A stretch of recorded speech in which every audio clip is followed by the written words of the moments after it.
네, 안녕하십니까. 이재필입니다.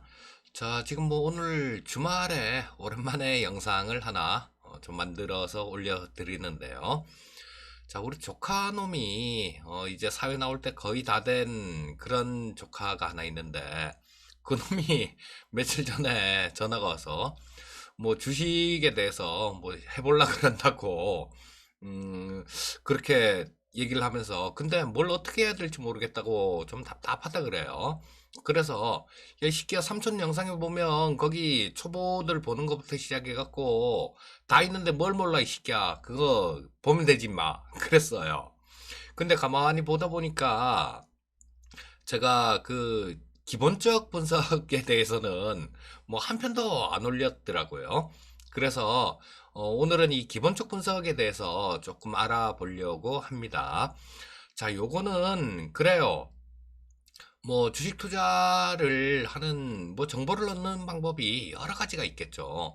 뭐 TV에서 추천하는 그런 종목들을 뭐 살 수도 있는 거고, 뭐 또는 친구나 뭐 혹은 저 같은 전문가라는 사람들 이런 사람들한테 들어서 저걸 하거나 뭐 여러 가지 방법들이 있을 수 있어요.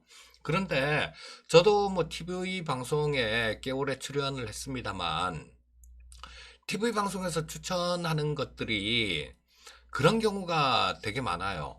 TV 방송 같은 경우는 시청률을 높이는 게 그게 가장 큰 목적이겠죠. 그러니까 TV 방송에서 시청률이 높으려면 어떻게 해야 되겠습니까? 그날 그날 좋은 종목들 이런 것들을 위주로 얘기를 해야 이게 사람들이 관심을 많이 가져요. 그리고 이 유튜브 역시 마찬가지 같은데 제가 종목에 대해서 최근 들어갖고는 올려드리지 않았어요. 이 구독자 늘리는 거 그거 쉽습니다. 그거 쉬워요. 어떻게 하면 되냐 하면 되게 핫한 종목들, 뭐 그런 종목들 그 앞에 썸네일 그럴듯하게 만들어 갖고 올리면 구독자 수 늘어나는 건 쉬워요. 근데 뭐 별로 그렇게 하고 싶지는 않아서 뭐 TV 방송 출연할 때 저도 뭐 그런 거 가는 것들 뭐 이런 것들에 대해서 자주 얘기를 했으니까 이제는 진짜로 투자라는 걸 여러분들한테 얘기를 하고 싶어서 지금 이 유튜브에서는 그런 거를 그렇게 크게 안 합니다. 자, 오늘은 그 조카처럼 제 조카처럼요. 참 투자하시는 분들 이런 분들이 좀 어떤 거를 살펴봐야 되는지 그 부분에 대해서 좀 말씀을 드릴 생각입니다. 자, 뭐 TV에서 방송을 하건 뭐 친구한테 얘기를 들었건 다 좋아요. 다 좋은데 뭔가 뭐 사연이 있으니까 뭐 얘기를 하는 거 아니겠습니까? 그런데 그런 얘기를 듣고 투자했을 때 성공할 확률이 그렇게 높지가 않습니다. 자, 그런 얘기를 들었더라도 자기가 찾아보고 살펴봐야 될 부분은 분명히 살펴봐야 되겠죠. 그냥 좀 이 TV나 뭐 이런 데 나와서 그냥 얘기하는 거 그거만 보고 덜컥 매수하기는 굉장히 위험 부담이 많은 게 이 주식시장이에요. 여러분들 되게 묘한 게 그겁니다. 어디서 옷을 한 벌 사려고 하면요. 뭐 몇만 원짜리 신발을 하나 사려고 하든 아니면 뭐 저기 마트 같은 데서 어떤 뭐 저 반찬거리 주부들 같은 경우는 반찬거리를 사려고 하든 요거 저거 다 따져보시잖아요. 뭐 요거는 뭐 한 개 붙은 거 없나 뭐 이런 것도 따져보시고 유통기한도 보시고 뭐 상하지 않았을까 이런 것도 살펴보시고 그렇게 하는데 이 주식 투자는 되게 용감해요. 그냥 말 한마디만 딱 듣고, 이거야. 그리고 그게 절대적으로 이렇게 많이 올라갈 것처럼 그렇게 생각들을 합니다. 자, 이게 잘못된 거죠. 분명히 잘못된 겁니다. 어디서 뭔 얘기를 들었든 좋아요. 일단 확인하는 과정은 거쳐 봐야 될 겁니다. 자, 제가 이 시젠이란 종목 현재가예요, 이거. 이거 참 작년하고 재작년에 제가 이토마토에 있을 때 그때 회원님들한테 이게 AI 기반으로 뭐 분자진단 키트 같은 것들 이런 거 만드는 기업이거든요. 그래서 저는 AI라는데 정말 관심이 많아요. 진짜 관심이 많아서 이 시즌에 대해서도 말씀을 많이 드렸습니다만 참, 정말 많이 올랐어요. 올해 뭐 많이 오른 이유는 코로나 진단 키트 때문에 뭐 엄청나게 늘어났죠. 이런 부분들은 누구도 예상 못했던 부분이지만 코로나가 터지기 전까지는 코로나가 이렇게 창궐하리라고 누구도 예상하지 못했던 부분이지만 기본적으로 기업이 뭔가 바탕이 있으니까 이렇게 올라온 겁니다. 오늘은 그 바탕에 대해서 한번 살펴보도록 하겠습니다. 그 전에 이게 뭐 작년보다 얼마나 올랐는지 그건 한번 볼까요? 자, 보시면 본격적으로 움직이기 시작한 게 이때 2월 달부터네요. 뭐 2월 달부터 시작해서 뭐 고점이 32만 원이니까 한 10배 정도 그 정도 올라왔습니다. 자, 그 전에는 이게 뭐 2만 원, 뭐 2만 5천 원 여기서 왔다 갔다 했었어요. 좀 많이 올라가면 3만 원, 떨어지면 뭐 만 원대 후반 정도 그쯤까지 떨어졌다 계속 왔다 갔다 했었는데 올해 코로나라는 그 결정적인 괴물 때문에 이렇게 간 거죠. 자, 이 기업이 기본이 어땠는지 그런 부분을 좀 짚어보겠습니다. 여러분들, 이거 곤란합니다. 지금 이건 저 공부를 하기 위해서 제가 말씀드리는 거고요. 시젠이라는 종목을 지금 매수하세요. 이 얘기가 절대 아니에요. 간혹 보면 그런 분들이 계세요. 이 뭐 얘기를 하면 손가락으로 달을 이렇게 가르치죠. 달을 보세요. 그럼 손가락을 보시는 분들이 간혹 계세요. 자, 이걸 지금 매수하세요. 이 얘기는 절대로 아닙니다. 자, 이 회사에 대한 내용들을 좀 살펴보려고 그러는 거예요. 자, 여기서 보시면 현재가 화면에서요. 현재가 화면에서 보시게 되면 자, 여기에 보시게 되면 여기 어떤 HTS든지 다 있습니다. 기업의 재무제표나 뭐 이런 것들을 보는 그런 화면들이 다 있어요. 현재가 화면에서 거의 링크가 되어 있는 경우가 많아요. 자, 요거는 키움 HTS인데 키움은 요 기자 써 있는 거 요게 갖다 대면 기억해요. 요렇게 나오죠. 요거를 눌러 보시면 자, 요런 화면이 뜹니다. 요런 화면이 뜨는데 제일 위에는 뭐 그쵸 뭐 여기 나오네요. 코로나19 진단 키트 브랜드 가치 상승 뭐 이렇게 갖고 간략하게 그 기업에 대한 내용들이 이렇게 나와요. 그리고 커서를 아랫방향으로 이렇게 내리다 보면 뭐 업종하고 비교하는 것들 뭐 이런 부분들도 좀 있고요. 자, 그 다음에 이런 것들이 나옵니다. 간략한 재무제표가 나와요. 간략한 재무제표가 나오는데 자, 보시게 되면 참 그 전에 연간으로 한번 보겠습니다.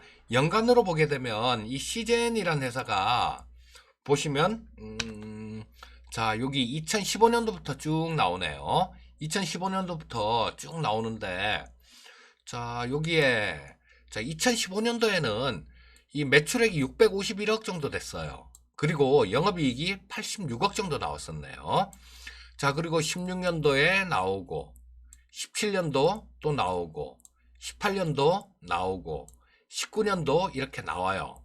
자, 요 밑에 보시면 계속 다 나옵니다.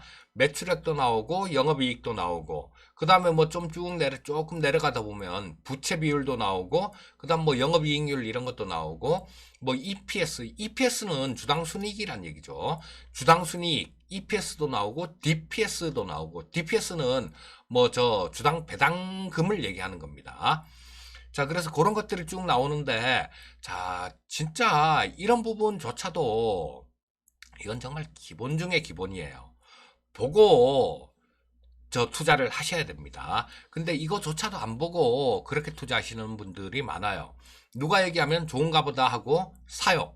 사고 난 다음에 물리면 어떻게 되는 겁니까? 물리면 그 들었던 얘기 있죠. 그걸로 계속 주가가 올라갈 거다라는 그런 자기 합리화를 하는 거예요.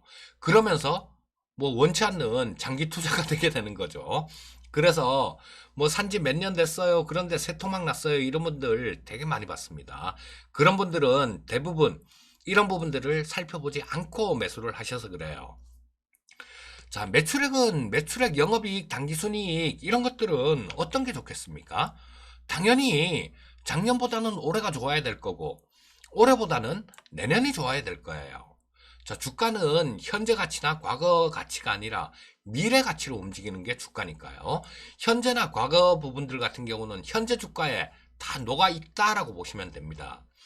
자, 그러면 얘네들 같은 경우는 계속 매출액이 늘어나고 영업이익이 늘어나고 이런 기업들 같은 경우는 뭐 당기순이익까지 늘면 더 좋겠죠. 그런 기업들 같은 경우는 자, 올해보다 내년이 많겠죠. 자, 그러면 올해보다 내년도 주가가 높을 확률이 많아요. 물론 시장 분위기에 따라서 틀려질 수도 있고 이 주식이 갑자기 뭐 미래 가치를 확 땡겨와서 그렇게 반영할 때도 있어요. 자, 그런 경우라면 내년에 매출액, 영업이익 이런 것들이 는다고 하더라도 주가는 올라가기가 힘들겠죠. 그래서 주가가 최근 들어서 뭐 좀 비정상적으로 많이 올라왔는지 그런 부분들을 체크를 하셔야 되고요. 자, 기본적으로 저 매출액하고 영업이익 이런 거 두말하면 잔소리죠. 매출액, 영업이익은 늘어나는 게 좋습니다. 매년 좀 이렇게 늘어나야 돼요. 자, 보시게 되면 시즌 같은 경우도 651억에서 737억, 그 다음에 889억, 그 다음 1023억, 그 다음 2019년도에는 1220억 정도로 늘었네요.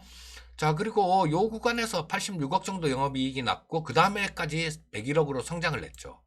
근데 여기서는 좀 떨어졌어요. 자, 좀 떨어졌고 그 다음에는 뭐 이것도 마찬가지입니다. 영업 관련되는 비용을 좀 더 쓸 수도 있어요. 더 쓸 수도 있기 때문에 자, 늘어나는 게 좋겠지만 뭐 좀 줄어들었다 그래서 주가가 못 간다라는 얘기는 아니에요. 물론 줄어들었다라면 그 이유는 한번 살펴보는 게 맞겠죠. 자, 그리고 뭐 계속해서 이렇게 늘어나는 모습이었어요. 작년까지도. 자, 그러면 이런 것들이 매출액, 영업이익이 쭉 늘어나니까 내년도 실적 같은 경우는 그러니까 올해 같은 경우죠. 아마 이 코로나가 없었어도 작년보다는 좋아졌을 걸로 그렇게 생각이 됩니다. 자, 근데 올해 코로나가 확 터지면서 올해 예상되는 매출액, 영업이익이 이렇게 늘어나 버렸어요. 자, 작년에 1200억 정도 되던 그 매출액이 올해 보면 9700억 정도가 예상이 됩니다. 그리고 영업이익 같은 경우는 5900억 정도가 예상이 돼요. 자, 그러니까 주가가 10배가 올라온 겁니다. 자, 그래서 지금 오늘 뭐 아주 디테일하게 그렇게 보려는 건 아니에요. 뭐 좀 디테일하게 찍으려면 시간이 굉장히 좀 오래 걸리겠죠. 그래서 뭐 시간 또 오래 걸리면 잘 보지도 않고, 물론 뭐 이 영상을 찍는 이유는 우리 조카는 그놈도 보라고 찍는 겁니다. 그래서 아주 초보적인 그런 그런 단계를 좀 말씀드리는 거예요. 자, 그러면 예, 쭉 내려오시다 보면 뭐 영업이익 나오고 당기순이익 나오고 쭉 나오죠. 우리가 꼭 봐야 될 것 중에 하나가 여기서는 부채 비율 같은 거는 꼭 보셔야 됩니다. 자, 우리는 좀 회계사를 할 건 아니에요. 그래서 뭐 매출액에서 매출 원가를 빼면 매출 총이익이 나오고 매출 총이익에서 저 판매비와 관리비 뭐 요런 거를 빼면 영업이익이 나오고 영업이익에서 영업의 뭐 수익, 영업의 손실 뭐 이런 걸 플러스 마이너스 하면 당기순이익이 나오고, 자, 이런 거조차도 그렇게 특별하게 투자자들이 알아야 될 필요는 없어요. 그리고 이런 것들을 어떻게 계산을 하는지 그 부분도 뭐 특별하게 필요는 없습니다. 이걸 어떻게 쓰는지만 알면 그 정도만 알면 돼요. 투자자들은 사실 좀 더 디테일하게 알면 좋긴 좋지만 뭐 일도 있을 거고 공부도 해야 될 거고 뭐 다른 것들이 많이 있잖아요. 그래서 회계사를 하지 않을 거기 때문에 저 투자를 할 때는 뭐 요 정도만 이렇게 살펴보시고 하셔도 돼요. 근데 거의 대부분의 투자자가 이런 부분조차도 살펴보지 않고 그냥 합니다. 자, 부채 비율 같은 경우도 상당히 좀 안정적이죠. 자, 여기 부채 비율은 꼭 보셔야 돼요. 요거는 자, 시즌 같은 경우는 부채 비율이 작년 기준으로 한 27% 정도 됐었나요? 27% 정도 된다라면 거의 뭐 차입한 그런 것들이 거의 없다라고 보시면 돼요. 자, 이 부채는 뭐 기업을 하다 보면 원재료도 사와야 되잖아요.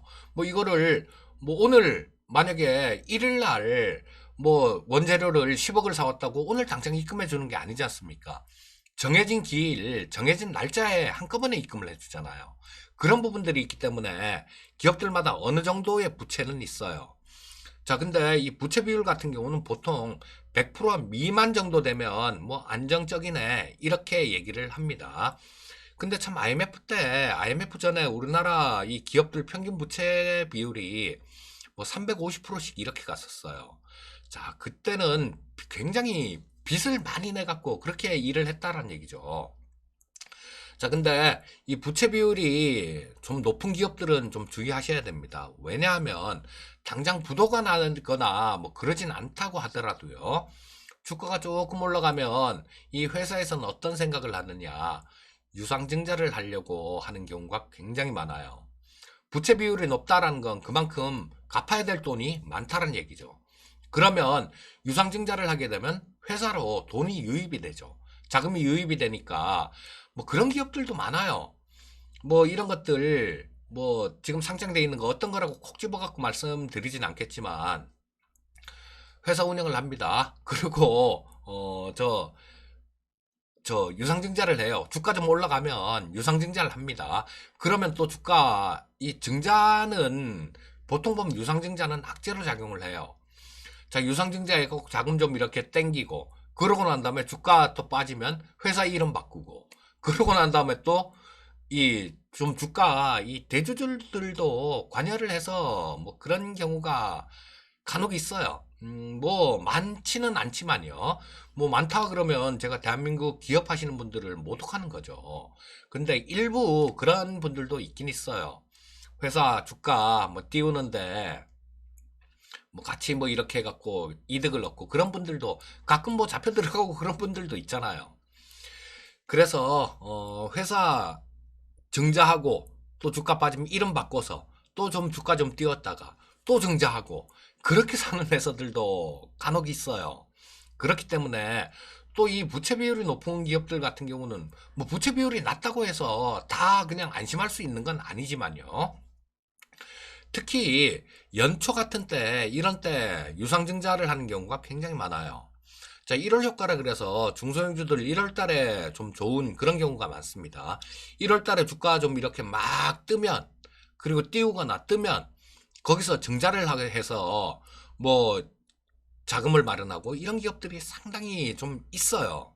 그래서 1월 달 되면 뭐 유상증자 폭탄들 이런 것 1월 달, 2월 달에는 유상증자 실시하는 기업들도 많고요. 또 되게 안 좋은 기업들 같은 경우는 거래 정지를 먹기도 하죠. 그래서 이 부채 비율 같은 경우는 꼭 보시는 게 좋아요. 자, 그리고 여기 ROA, 뭐 ROE, 그다음 BPS, DPS 이런 것들 이런 것들이 있는데요. 자, 요거는 뭐 한 개 한 개 그렇게 설명을 드리진 않을게요. 한 개 한 개 설명을 드리진 않을 거고 그냥 우리가 흔히 하는 얘기들 하는 거 그것만 보겠습니다. 자, ROE는 자기 자본 수익률을 얘기하는 거예요.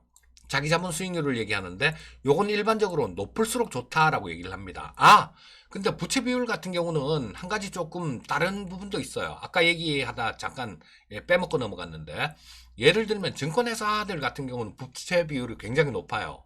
왜냐하면 증권회사 같은 경우는 이 고객의 예탁금, 고객이 이 증권회사에 주식을 살려고 돈을 갖다 맡긴 거, 이것도 부채로 잡힙니다. 그렇기 때문에 일괄적으로 다 이렇게 적용할 수는 없지만 통상적으로 보면 부채 비율은 뭐 100% 아래인 게 좋습니다. 그리고 뭐 신규 상장을 하거나 뭐 저 코스닥 시장에 조그만 종목들 이런 것들은 부채 비율이 거의 뭐 별로 없어요. 자, 뭐 기업도 조그만한데 빚까지 많으면 안 되겠죠. 자, 그래서 요거도 100%다 이 부채 비율 100% 이렇게 적용할 수는 없다라는 거. 증권회사들 같은 경우는 몇백 프로, 뭐 600%, 700% 이렇게 되는 회사들도 많습니다. 그러니까 그 부분을 참고해서 보시면 될 거고요. 자, EPS는 주당 순이익이에요. 주당 순이익 돈을 번 거니까 요거 역시 많으면 많을수록 좋겠죠. 자, 그리고 그 밑에 BPS 같은 경우는 주당 순 자산을 얘기하는 겁니다. 자, 요게 현재 주가가 예를 들어서 10,000원인데 BPS가 20,000원이다. 이렇게 되면요. 그 회사를 지금 다 그냥 문을 닫고 그걸 그냥 팔았을 경우에 싹 다 자산을 다 정리를 했을 경우에 주주들한테는 2만 원씩 돌아간다는 얘기예요. 자, 근데 이런 것들을 그냥 저 BPS 같은 경우는 낮은 게 좋겠죠. 높은 게 좋겠죠. BPS는 높은 게 좋고 이 PBR이라는 거예요. 이 주당 순자산하고 그거는 PBR은 낮을수록 좋겠죠. 왜냐하면 PBR이 아까 예를 드린 게 자, 이 BPS가 저 만 원인데 저 BPS가 2만 원인데 지금 현재 주가가 만 원이다라면 요거는 PBR 기준으로 따지면 0.5배가 되는 거예요. 자, 그렇기 때문에 EPS 같은 경우는 주당 순 자산입니다. 그래서 이렇게 단순 비교를 하셔도 되고 PBR이라는 지표를 보셔도 돼요. 자, 보시면 여기 보시면 그런 게 있죠. 자, DPS라는 거는 주당 배당금. 자, 배당을 1년에 얼마나 하느냐 그 부분 나타내는 거고요. 자, 여기 퍼라는 거 우리 흔히 얘기하는 퍼라는 지표가 나오죠. PR인데 자, 요거는 주가 나누기 주당 순이익을 한 자산이에요. 한 저 지표입니다. 주가 나누기 주당 순이익을 한 거니까 PR은 낮을수록 좋은 게 되겠죠. 적자가 나면 PR이라는 게 퍼라는 게 나올 수가 없고요. 자, 밑에 PBR이라는 게 나오는데 요게 그거예요. 뭐 아까 말씀드렸던 주가 나누기 주당 순 자산을 한 그 숫자입니다. 자, 그래서 이 PBR 같은 경우도 낮을수록 좋은 게 PBR이겠죠. 자, 지금 말씀드린 게 간략하게만 말씀드렸는데 뭐 안에 세부 내용이 어떻고 이런 부분들은 하나도 뜯어보지 않았습니다. 근데 지금 벌써 뭐 한 20분 정도 지나갔네요. 자, 일단 이 부분은 꼭 살펴보시고요. 그리고 또 한 가지만 더 말씀드리고 오늘 영상은 끝낼게요. 자, 보시면 이 부분에 대해서 꼭 한번 보세요. 자, 여기 공시에 여기 뭐 있잖아요. 뭐 기업계요, 재무제표 어쩌고 저쩌고 쭉 나옵니다. 여기 금감원 공시 이런 부분에 가서 보시게 되면요. 그 기업에서 쭉 공시를 한 게 나옵니다. 자, 뭐 그래서 뭐 이 시장 같은 경우는 뭐 자산 양수도가 있었나 봐요. 안에 내용은 들어가서 보시면 될 거고요. 여기 반기보고서 자, 요거는 최근 거를 보시면 돼요. 뭐 최근 게 분기보고서면 분기보고서를 보시면 될 거고 반기보고서면 반기보고서를 보시면 될 거고 이게 온기에 나오는 건 사업보고서라는 명칭으로 나오죠. 자, 최근에 게 반기보고서니까 이 반기보고서를 한번 눌러볼게요. 자, 보면 그래요. 내가 몇 천만 원, 몇 백만 원, 몇 천만 원 이렇게 투자한 회사 뭐 클 경우에는 몇 억 이렇게 될 수도 있겠죠. 이 회사가 뭐 하는 회사인지도 모르고 사는 경우가 많습니다. 그거는 저 공시에 가서 반기보고서나 뭐 사업보고서 이런 부분들을 보게 되면 요런 게 나와요. 자, 요런 화면이 뜨게 되는데 자, 여기서 사업의 내용을 딱 눌러보시면요. 여기에 다 나옵니다. 자, 여기에 그 회사가 속해 있는 업종이나 뭐 업황이나 뭐 어떤 것들 그런 것들 전망치라든가 위험 뭐 그런 부분들 싹 다 나와요. 자, 그래서 이쪽에서 이런 부분들은 확인을 하시면 될 거고요. 자, 이거 굉장히 길어요. 굉장히 길어서 같이 뭐 살펴볼 수는 없고 하여튼 여기 가면 다 나온다라는 거. 그러니까 이런 부분들을 한번 살펴보시고요. 자, 그리고 시젠 같은 경우도 저는 뭐 여기서 그렇게 크게 더 뭐 많이 가기는 힘들다라고 봅니다. 왜냐하면 이 코로나 사태라는 게, 자, 주가가 10배가 올라왔어요. 주가가 10배가 올라왔는데, 자, 뭐 저거 영업이익 같은 경우는 올해 예상치가 한 5,900억 정도 나오는데, 자, 주가가 여기서 훨씬 더 올라가려면 지금보다, 그쵸? 올해보다 일을 더 많이 하고 실적이 더 좋아져야지 여기서 더 올라갈 수 있을 거예요, 많이.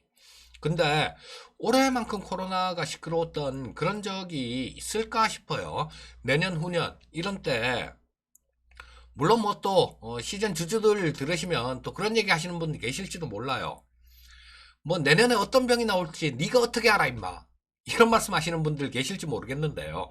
그런 부분들 예상할 수 있는 부분들 예상할 수 없는 부분들 이런 부분들은 빼놔야 되겠죠.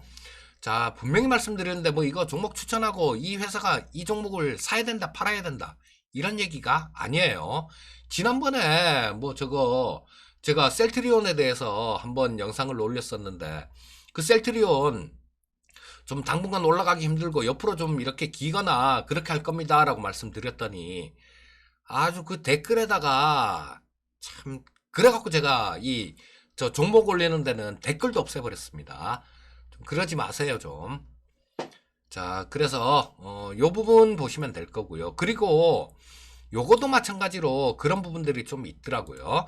자, 최대주주하고 특수관계인들 이 사람들이 좀 팔았어요 주식을. 자, 보시게 되면 요거는 여기 지분 분석이라는 칸 여기에 눌러보시면 나오는데요. 자, 여기 눌러보시면 나옵니다. 자, 여기에 쭉 나오죠. 최대주주 등 이렇게 갖고 쭉 나오는데 최근에 보시게 되면 뭐 자, 여기 증여도 있고요. 또 장내 매도 이런 것도 있죠. 자, 보시게 되면 여기서 보면 7월 달부터 시작해서 6월 달 뭐 이때도 좀 팔았네요. 7월 달부터 시작해 갖고 이 최대주주하고 특수관계인들 이 사람들이 파는 것들이 상당히 좀 많아졌죠. 보시게 되면 6월 13일 날 뭐 그랬고 자 7월 8일 날 15,000주 정도 10,000주 팔았고 그 다음에 또 이때도 1,000주 팔았고 49,000주 팔았고 25,000주 팔았고 730주 2,000주 뭐 11,000주 3,000주 38,000주 이렇게 팔았잖아요. 자, 이분들도 주가가 끝없이 내년에도 계속 올라갈 것 같으면 이분들이 주식을 팔까요? 안 팔겠죠. 들고 있을 확률이 많습니다. 물론 뭐 개인적으로 돈이 급해서 팔 수도 있어요. 자, 근데 통상 이렇게 최대주주하고 특수관계인들 이런 물량들이 나오게 되면 주가는 크게 올라가기가 힘듭니다. 자, 요거 예를 한번 다른 종목 한번 볼게요. 뭐 보다 보니까 서부 T&D라는 기업에 보면 이 저 최대주주 관련되는 사람들이 많이 팔았더라고요. 그래갖고 그 부분을 한번 보여드리겠습니다. 자, 보시면 여기서 쭉 해서 좀 많이 팔았죠. 여기 날짜부터 보시게 되면 자, 여기서 보시면 뭐 쭉 팔고 요거는 뭐 저런 거 다른 계약 내용이 있었던 것 같아요. 뭐 100만 주씩 이렇게 되는 거니까 1700주 자 5월 달부터 시작해서 1700주 15,000주 뭐 1500주 9,000주 샀고 17,000주 팔고 12,000주 사고 뭐 하다가 쭉 보면 대략 보면 이 대주주하고 특수관계인들이 매도 부분들이 상당히 좀 많이 있습니다. 이런 것들은 경우에 따라서는 굉장히 크게 작용할 때도 많아요. 회사 기업이 이분들 같은 경우는 회사 내부의 정보에 대해서 잘 압니다. 그렇기 때문에 뭐 전에 그런 것들도 있었죠. 신라젠 뭐 임직원들 뭐 이런 사람들이 그 저 임상 실패하기 전에 그때 주식 막 팔고 그랬던 일들도 있었죠, 사실. 자, 그래서 요런 부분들 최소한 최대주주하고 특수관계인들 이런 사람들이 팔았는지 이런 부분들 정도는 살펴보셔야 돼요. 자, 일단 뭐 오늘 영상은 완전히 저 초보분들 그런 분들을 위해서 만든 영상이다 라고 보시면 될 거고요. 그런데 주식 10년에도 뭐 이게 대주주가 샀는지 팔았는지 뭐 사업보고서에 이게 내용이 어떤 회사인지 모르고 그냥 하시는 분들 많아요. 자, 그런 분들 같은 경우는 주식 투자에서 성공할 수가 없습니다. 여러분들 주식 투자에서 성공하시려면요, 남 탓을 하면 안 돼요. 뭐 흔히 그렇게 얘기들 많이 합니다. TV 보고 자기가 주식 사고 그러고 난 다음에 저 새끼 때문에 물렸어, 이런 분들 간혹 계세요. 그럼 뭐 그 해갖고 벌면 그분한테 뭐 돈이라도 몇 푼 줄 겁니까? 아니잖아요. 투자의 책임은 결국은 자기가 책임을 져야 되는 거예요. 그리고 그런 부분에 대해서 성공 투자에 조금이라도 가깝게 가시라고 이런 부분들 체크해 봐야 될 부분들 이런 부분들에 대해서 좀 말씀드렸습니다. 자, 일단 뭐 오늘 영상은 요 정도까지 하기로 하고요. 뭐 이 기본적 분석에 대한 영상들도 제가 가끔 뭐 찍어서 좀 올려드리도록 하겠습니다. 자, 항상 성공 투자하시기 바라겠고요. 저는 월요일 날 또 뵙도록 하겠습니다. 감사합니다.